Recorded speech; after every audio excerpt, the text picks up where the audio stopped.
Halo semuanya, perkenalkan nama saya Sabinari Nantoro dari Program Studi Teknologi Veteriner dengan NIM 20-465-465-SV-18784.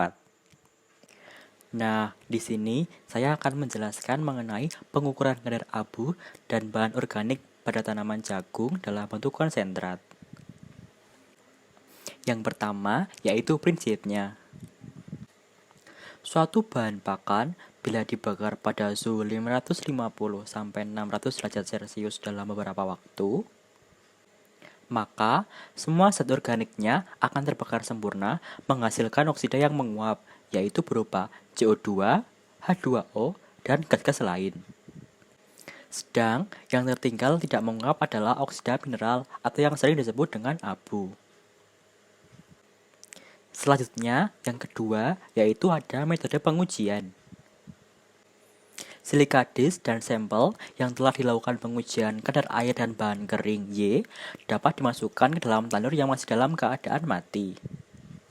Setelah itu, tanur dapat dinyalakan, diset pada suhu 550-600 derajat Celcius dan ditunggu hingga suhunya sesuai.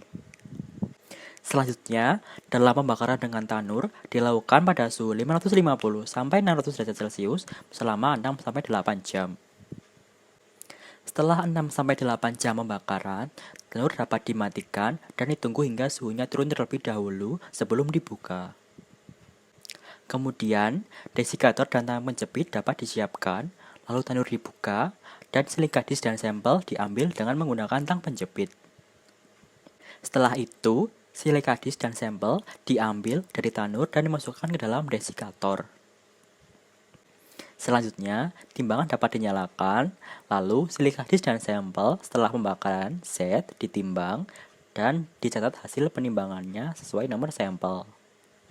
Setelah semua data lengkap, dapat dilakukan perhitungan bahan organik dan juga kadar abu dengan menggunakan rumus yang ditetapkan.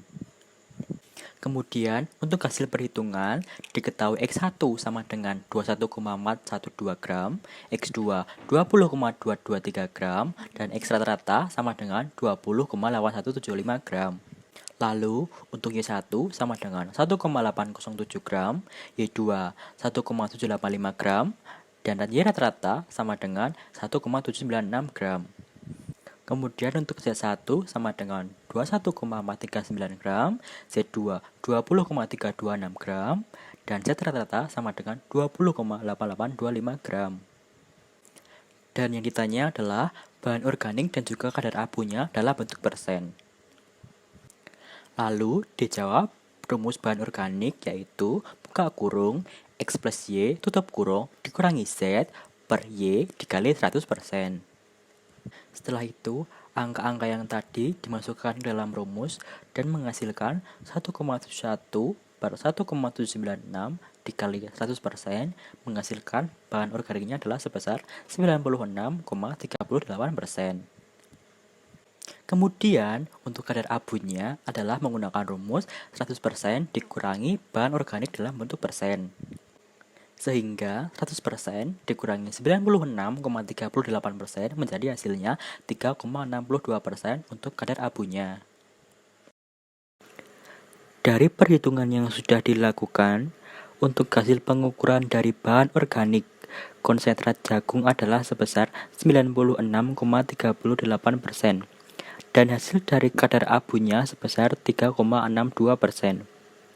Hasil-hasil tersebut jika dibandingkan dengan yang ada di literatur menurut Ramadhani dan kawan-kawan tahun 2012 mengatakan bahwa kadar abu tidak boleh melebihi 4%. Dan hasil dari perhitungan juga didapatkan kadar abu tidak melebihi 4%, yaitu hanya 3,62%. Pada bahan organik juga didapatkan hasil sebesar 96,38%. Untuk hasil tersebut, jika dibandingkan dengan yang ada dalam literatur menurut Ramadhani dan kawan-kawan tahun 2012, yang mengatakan bahwa nilai bahan organik pada tanaman jagung berkisar 90-an%. Pernyataan tersebut juga sudah sesuai dengan hasil yang saya dapat dalam perhitungan, yaitu sebesar 96,38%. Apabila terdapat perbedaan nilai atau angka yang didapatkan dalam perhitungan kadar abu dan bahan organik, hal tersebut terjadi karena beberapa faktor. Menurut Ramadhani dan kawan-kawan pada tahun 2012, mengatakan bahwa kadar abu dalam tanaman jagung dipengaruhi oleh faktor lingkungan berupa tempat di mana tumbuhan itu ditanam. Karena kandungan mineral tiap tanah berbeda dan juga faktor tumbuhan itu sendiri, yaitu berupa jenis atau varietas jagung yang ditanam juga berbeda-beda. Dari perhitungan kadar abu dan bahan organik pada tanaman jagung dalam bentuk konsentrat, dapat diambil kesimpulan yaitu hasil yang didapatkan sudah sesuai dengan literatur yang digunakan dan memenuhi standar. Apabila terdapat perbedaan nilai atau angka dari hasil kadar abu dan bahan organik yang didapatkan, hal tersebut terjadi karena faktor lingkungan, tempat tumbuhan jagung itu ditanam, dan juga faktor tumbuhan itu sendiri, yaitu jenis atau varietas jagung yang ditanam maupun digunakan.